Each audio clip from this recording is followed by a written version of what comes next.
বন্ধুরা, আজকে আমি যা নিবেদন করছি সে কবিতার নাম আজকে নির্ধারণ করেছি কবিতা। কবিতা, তুমি যেন ভানুর মতন আলোক করিয়া বিকিরণ, সৃষ্টির আছে যত রূপ গন্ধ আচরণ, ধরিয়া তোলো সাজিয়া সমাজে দর্পণ।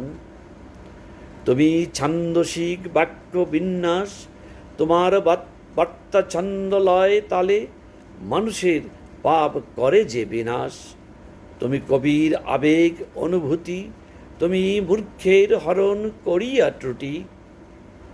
অন্ধকারের টুটি চাপিয়া দিনহীন জনে জ্ঞানের প্রদীপ জালো নিজ গুণে। তুমি দুরাচারের গৃহে বাদিয়া বাসা, বন্ধ করো সটতার খেলা পাশা। তুমি হাসাও, তুমি কাঁদাও, আবার নিরাশিরে দাও আশা। ও হে কবিতা, তুমি যে শিল্পের মহত্তম শাখা, যে তোমাতে রয় তুমি মুক্ত কর ভয়, চিত্তে তখন তাহার শুধু আনন্দ হয়।